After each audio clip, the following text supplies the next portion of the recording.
आपको पता 72 महीनों का पेंडिंग है। हमारे बच्चों को स्कूलों से निकाला जा रहा है। आज हम घर से कपड़े बांध के आएंगे, जहाँ तो हमारी गर्दनें जहाँ रहेंगी, जहाँ तो डेली स्मार्ट सिटी बनाई। और एक गवर्नर साहब जो बिहार से उठा के जम्मू में बैठा दिए, वो सुबह सिर्फ 10 पाउंड लेते हैं और मुंह में डालते हैं, लेकिन डेली बेजर के लिए उनका कोई लिबास नहीं निकलता कि डेली बेजर को कोई फायदा निकले। वो कैसे निकले कि उनको पान खाने से टाइम नहीं, सिर्फ पान ही खाते हैं। लेकिन हमारे अगर 370 टूट सकता है तो डेली बेजर पक्का क्यों नहीं हो सकता है? अगर राम मंदिर बन सकता है, डेली बेजर पक्का क्यों नहीं हो सकता है? अगर 3 तलाक लग सकता है, हट सकता है, तो डेली बेजर पक्का क्यों नहीं हो सकता है? ये जम्मू कश्मीर का प्रशासन, इसीलिए मैं कहता हूं कि आतंकवादियों से खराब छवि का प्रशासन जम्मू।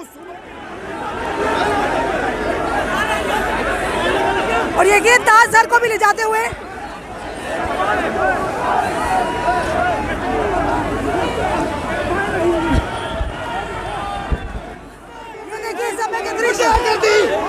गाड़ी के आगे लेते हुए एसपी कुलदीप हांडा।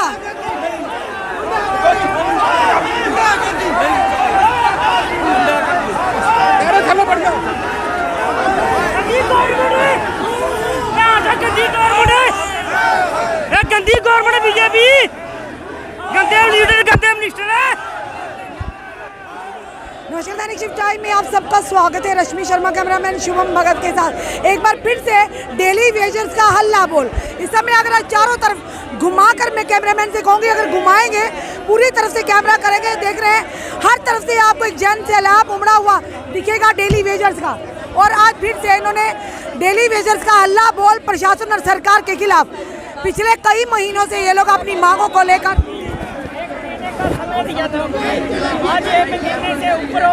लगातार इन्हें आश्वासन पे आश्वासन मिल रहे हैं, पर मजबूर होकर इन्हें सड़कों पर उतरना पड़ता है। इन्हें प्रदर्शन का सड़कों पर, रोडों का सहारा लेना पड़ता है कि अपनी मांगों को। और इस समय अगर बताना चाहूँगी, इससे पूरे एरिया को छावनी में तब्दील कर दिया गया है। जम्मू कश्मीर पुलिस की पूरी तरह से तैनाती है। और साथ ही साथ आप चारों ओर अगर नज़र डालकर देखेंगे, डेली वेजर का इस समय जन सैलाब उमड़ा हुआ है अपनी मांगों को लेकर। पिछले कई महीनों से पीएचई चीफ इंजीनियर ऑफिस के बाहर, इरिगेशन के बाहर, या यूँ कहे स्टेट डिपार्टमेंट के बाहर, ये डेली वेजर्स अपनी मांगों को लेकर प्रदर्शन कर रहे थे। पर अफसोस की बात यह है कि इनका कोई सुनने वाला नहीं। लगातार ये कहेंगे कि पहली सरकारों की बात करें या आज की प्रेजेंट सरकार की बात करें, पहले भी इनका शोषण होता आया था, आज तक भी इनका शोषण ही हो रहा। आखिर ये लोग जाएं तो जाएं कहाँ? यानी बार बार इन्हें आश्वस्त किया जाता है, पर कोई भी फ्रूटफुल रिजल्ट इनकी झोली में नहीं डाला जाता, जिसके चलते इन्हें सहारा लेना पड़ता है कि रोड बंद कर कर प्रदर्शन किया जाए। और जब प्रदर्शन होते हैं तो एडमिनिस्ट्रेशन भी हरकत में आती है और इन तक पहुँचती है और इनकी बात भी सुनती है।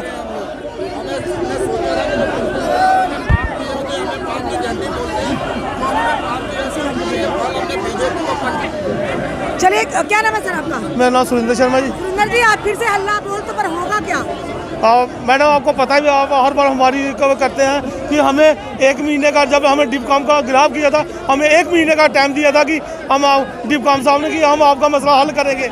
लेकिन हमें कोई मसले हल नहीं। वही सिटी समाज और ये उनको वो काम दिख रहे हैं, कहाँ से ठेके आ रहे हैं, कहाँ से पैसा आ रहा है, उनको वो दिख रहा है। लेकिन जो डेली बेजर तबका है, जो ये रीढ़ की हड्डी कहते हैं, उनके घर में खाने के लिए आटा नहीं।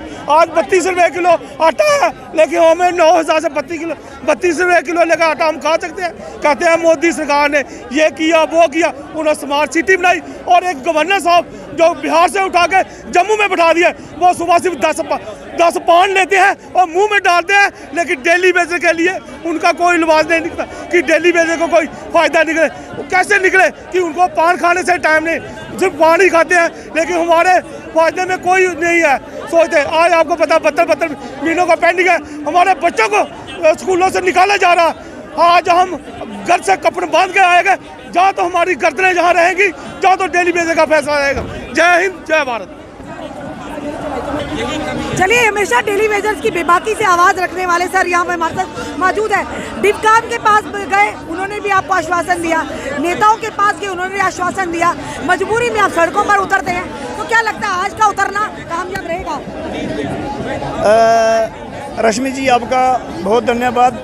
जितनी जम्मू सुबह के अंदर एजिटेशन हुई है और किसी भी विभाग के अधिकारियों ने इस एजिटेशन को लड़ा हो, उसमें जम्मू की मीडिया और सोशल मीडिया का सबसे बड़ा सहयोग रहा है। मैं कहना चाहूँगा कि आज के वातावरण की बात करें तो आज का जो वातावरण है वो एलजी महोदय और भारतीय जनता पार्टी के जो बीच में बंदर खेल हो रहा है। ये बंदर खेल भारतीय जनता पार्टी, डिपकाम और एलजी प्रशासन के बीच में हो रहा है, जिसमें दिल्ली बेजरों को समेटा जा रहा है। दिल्ली बेजर कभी नहीं चाहता है कि प्रशासन को, जम्मू कश्मीर के नौजवानों को कोई तकलीफ हो, आने जाने वाला आवाजाही में रोक लगे। ये सिर्फ जम्मू कश्मीर की भारतीय जनता पार्टी, रैना जी की टीम और एलजी मनोज सिन्हा की टीम और डिपकाम जम्मू, ये इनकी एक साजिश है, एक प्लानिंग है कि जम्मू को किस तरीके से हमने प्रदूषित करके रखना है। कि दिल्ली बेजरों को इन लोगों ने क्या क्या नहीं कहा, लेकिन काम कुछ नहीं किया। आपने देखा होगा कि भारतीय जनता पार्टी के द्वारा बनाई गई टीम की कमेटी का जो गठन किया था, और दिल्ली के अंदर में अमित शाह साहब से जो लोग कहते हैं कि हम लोगों ने दिल्ली बेजरों को पक्का कर रहे हैं। मैंने पहले ही दिन ही कहा था कि भारतीय जनता पार्टी सरकार में नहीं है, और भारतीय जनता पार्टी लोगों के साथ, एक निहत्थे लोगों के साथ, और उन लोगों के साथ जिन लोगों ने 28 वर्ष 29 वर्ष से विवाह को दिए और बड़ी शान शौकत के साथ भारतीय जनता पार्टी को 2014 में और 2015 में जम्मू सूबा के अंदर लाया था। तो अगर 370 टूट सकता है तो दिल्ली बेजर पक्का क्यों नहीं हो सकता है? अगर राम मंदिर बन सकता है, दिल्ली बेजर पक्का क्यों नहीं हो सकता है? अगर 3 तलाक लग सकता है, हट सकता है, तो दिल्ली बेजर पक्का क्यों नहीं हो सकता है? ये जम्मू कश्मीर का प्रशासन, इसीलिए मैं कहता हूं कि आतंकवादियों से खराब छवि का प्रशासन जम्मू सूबा के अंदर बिठाया गया है।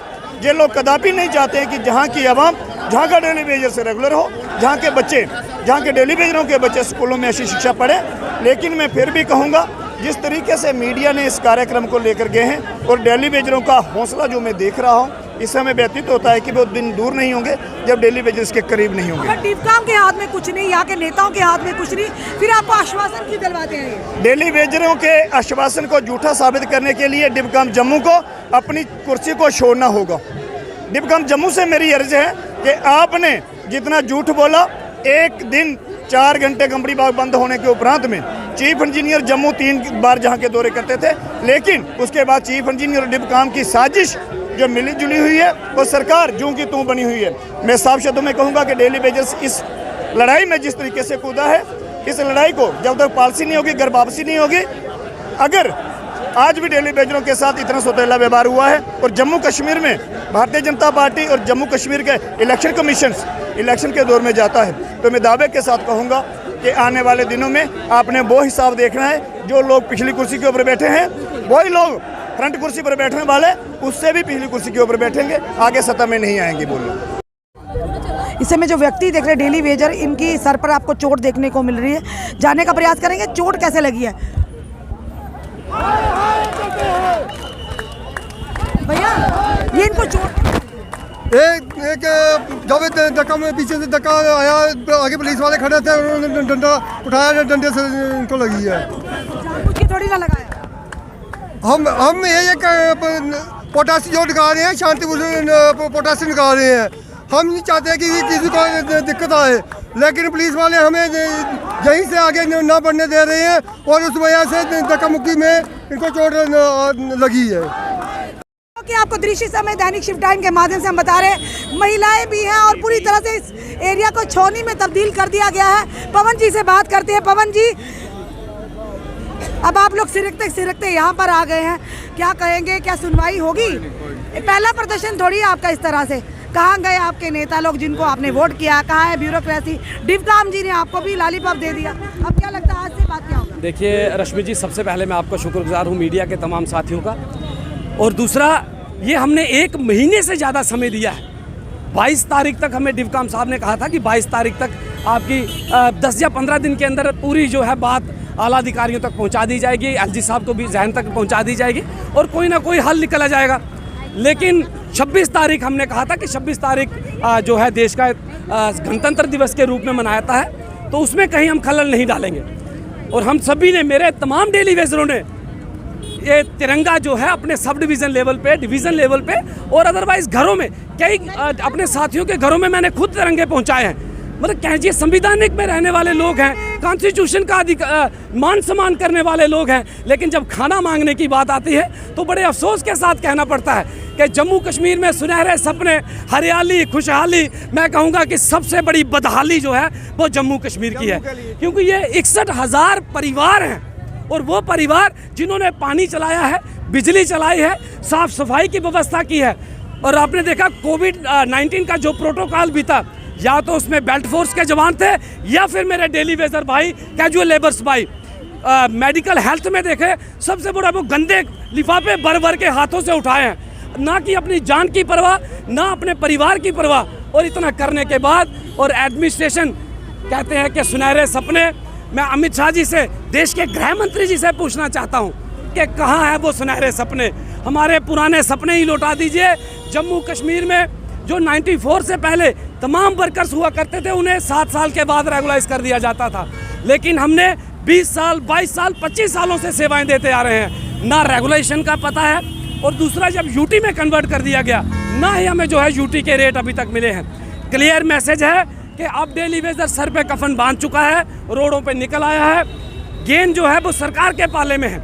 एलजी एडमिनिस्ट्रेशन तमाम वर्कर के लिए रेगुलेशन पॉलिसी का प्रावधान करे, गेंद तो पालने में पड़ी हुई है, या तो फिर लाठियां और गोली चलाए, लेकिन अब हम पीछे हटने वाले नहीं है। क्लियर मैसेज है। सारे हालातों का जिम्मेदार आप किसको ठहराते हैं? इसका जिम्मेदार चाहे साबका सरकारें हो या मौजूदा गवर्नमेंट हो, क्योंकि अभी तो 2014 में हमने प्रधानमंत्री जी के वादे पे 61,000 परिवार ने जो है ये बदलाव लाया था। प्रधानमंत्री जी ने अपने मुंह से कहा था कि जम्मू कश्मीर के 2 ही बड़े मुद्दे हैं। ये उंगली मैं इसलिए कर रहा हूँ, उन्होंने ऐसे ही की थी। मैं उनको याद दिलाना चाहता हूँ कि उन्होंने कहा था कि जम्मू कश्मीर के 2 ही अहम मुद्दे हैं, एक धारा 370 और 35A को हटाना, और दूसरा ये 61,000 डेली वेजर्स को ये रेगुलेशन पॉलिसी का प्रावधान करना।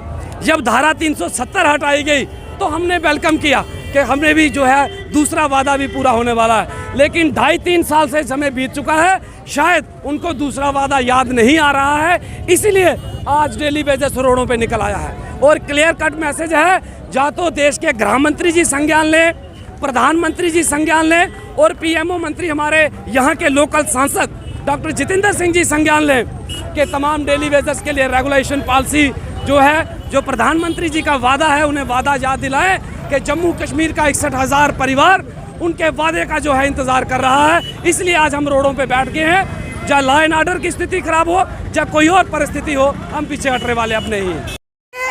ये तोहफा मिल रहा है धारा 370 एप्लीकेशन के बाद डेली वेजर्स को, और कहा गया था खुशहाली खुशहाली होगी। जिस तरह की खुशहाली कि बस गाड़ियां आ गई, जनाब इन्हें ले जाओ सैर कराने के लिए। और इस समय देखिए एक बड़ी खबर जम्मू के, यहाँ से लाइव तस्वीरें डोगरा चौक की। डेली वेजर को धारा 370 के बाद टूटेगा, इन लोगों को फायदा मिला है, ये नौकरियां ही नौकरियां, खुशहाली खुशहाली।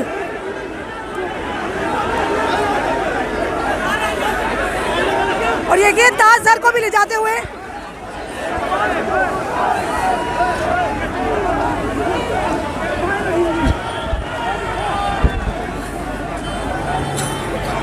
और यहाँ पर गाड़ियाँ आ चुकी हैं इन्हें ले जाने के लिए, इन्हें डिटेन करने के लिए। इस समय की तस्वीरें दैनिक शिफ्ट टाइम के माध्यम से।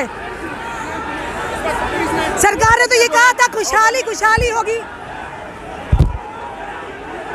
और दूध की नदियाँ बहेंगी और नौकरियाँ ही नौकरियाँ। ये देखिए इस समय के दृश्य गाड़ियों के आगे लेते हुए एसपी कुलदीप हांडा।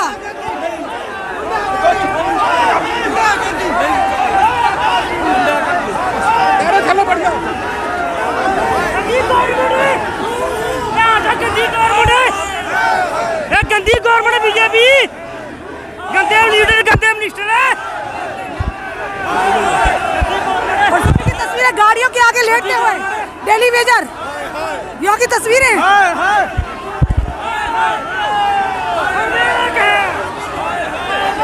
डिटेन करते हुए। शायद पहले आज तक ऐसी सरकारों में नहीं हुआ होगा, परेशानियां होंगी, पर इस तरह से